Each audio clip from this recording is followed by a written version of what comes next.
just pushed go live. Oh, I had live in the corner of my screen and I've got it now, so. It does say we're live, but I hadn't pushed go live yet. If it's Wow. second guessing me. It's like the computer's pretending to get in my head and read my mind. Oh, algorithms. Good morning. Good morning, good morning. I suppose you don't come to us for us to say we're tired. I can speak for myself. So if we ever get the chance to wake up together, this is what I look like without obviously the jumper, earrings and headscarf. So these are the eyes of a person that has just woken up, and the voice these are 4 eyes of 2 people that have just woken up.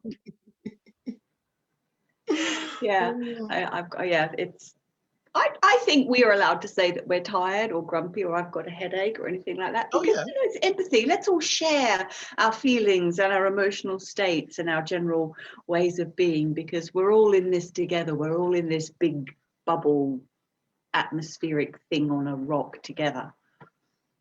Are we on a rock? Well, I would say that the Earth is primarily rock, isn't it? Though some of it is liquid rock. Oh, good to know. I don't know. Well, yeah. Geological definitions of rock, I don't understand. Did you watch the Stonehenge program about Stonehenge that they had last night? No, I've been knee deep in pre-recorded things, nothing that was going out live. So tell me about it. Oh, it's just about they were geologically time dating rocks and things, and for Stonehenge, and discovering that the Stonehenge that we now have was originally in Wales.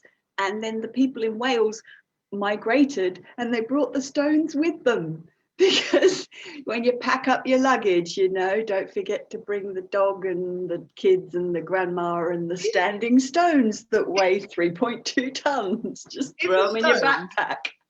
From the past, I want to know, like, were the stones, like, for example, the necessities, like, okay, we're going to need to bring this, or were the stones one of those things that someone went, you're not going to bring that, like, we're not taking that, and they go, no, but we need it, like, well, if you're going to take it in, if we take it all the way over to where we're moving to, you better use it. Was it one of those things, or was it actually a necessity?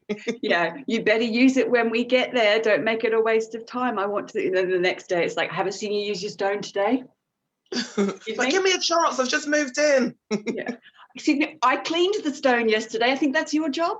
We said if we got a stone that you would clean it, take care of it and do all the sacrifices. Not my job. And then at one point, I don't know, during medieval EastEnders, the person went, fine, we probably didn't need to bring the stones. Let's leave it here for the next occupants. Yeah, we'll just leave it. Moving on again. Can we take the stones? No, we leave the stones this time. Just leave them. But we're supposed to clear everything away when we move the house. No, just leave them. Just leave them. We just won't get the deposit back. It's fine. I'm being a little bit of stuff on the turf anyway.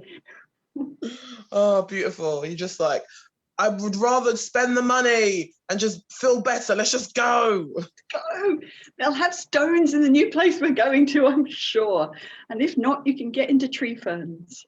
Be the next great exploration for them. Or they get to their new place and they're just like, do you know what we've gone great here? Those stones.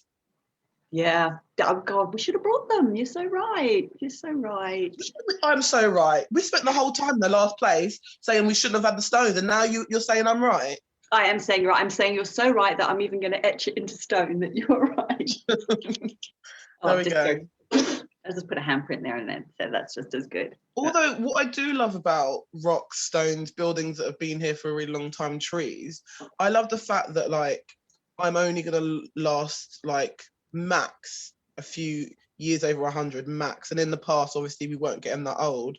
The idea that I'm walking past this stone or this tree and so many other, like, people, like, loads of generations have gone past here as well, and the different things, like, if the walls could talk, if the trees could talk, what would they say? They could tell you about things. I know, it's just walking through, like, all the new King's Cross development, everything, and seeing all the new trees they've put in up there. And I remember when they first did it and walking up there and the new trees, walking past one and going, I'm going to try and remember what you look like now, tree, because then maybe in 10, 20 years time I can come past and see what you look like then. And at Euston, you know, there's been this whole protest up at Euston with the protesters who've dug themselves into the front ground and the tunnels and everything in protest against HS2. Okay. And walked up there before and when they were first protesting and they were all in the trees and everything. And we walked up there the other weekend after they'd gone and started kicking them out, and they cut one of the trees down. And it was so sad when I went up and saw it, just like peered through the fence. And it was like this corpse of this giant tree just lying on the ground. I had a little moment, but then there was some guy who pushed me out the way. But hey, but you shouldn't be doing it this time and age anyway.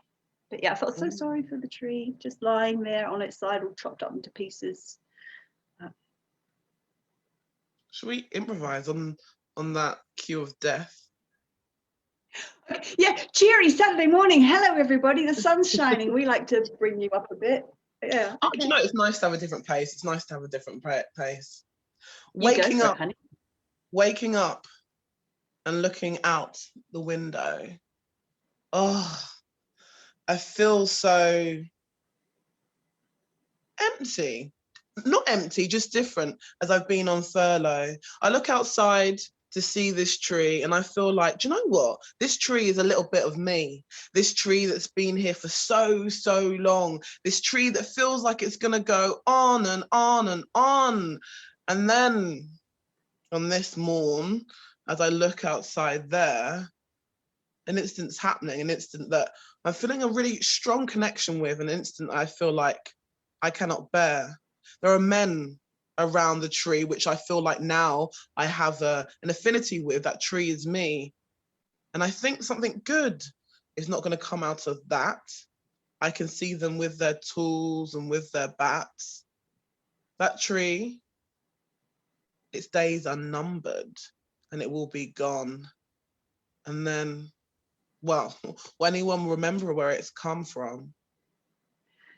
And I think to myself, I can't let this happen on my watch. I need to do something. I need to make them stop. So I put on my boots and my trousers and my jumper and my hat, and I grab my coat and I kick the cat and I open the door and I run out into the street and I say, wait, wait, wait. And all those people I do greet as I run up to the tree and I wrap my arms around its base and I look at them with a stern look on my face. And I say, no, this tree has to stay here forever and ever and ever into time.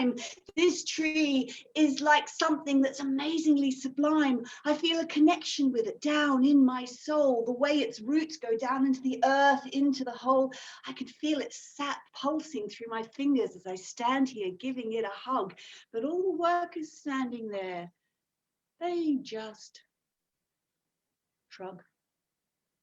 And a second goes by, a minute, an hour or two, and something that I feel like, well, which I know I want to see this through, but it feels like days have passed, but naturally not that much, because really, when it comes to moving forward, no one wants to stay behind work and they really can't be asked. So they grab me from that tree. And I think, wow, this is not how I thought it would end, not for me. I thought they'd have to be like, oh, we can't touch her, we can't take her from here. That I thought they'd find a connection with me. They'd see me as their fellow human, as their fellow peer. But at the end of the day, they had a job and notes that had to get done, and they're not ready for this. What they saw as frivolous and stupid and a little bit of fun. So they dragged me from that place, and oh my gosh, my heart did race, and they knocked down that tree. Who won that day? Well, obviously, as usual, gravity. And they pushed me to the ground. And I lay down by the tree. And a thought I did found in my head that maybe this is not the end. This is just like the tree returning to its bed. And soon, just like me, after I've had some rest, I will awaken. I may not be at first my best, but I will persevere. And as I did peer, I saw a little sprout growing from the ground. And I thought, wow, this is a new beginning that I have found. And I thought, do you know what?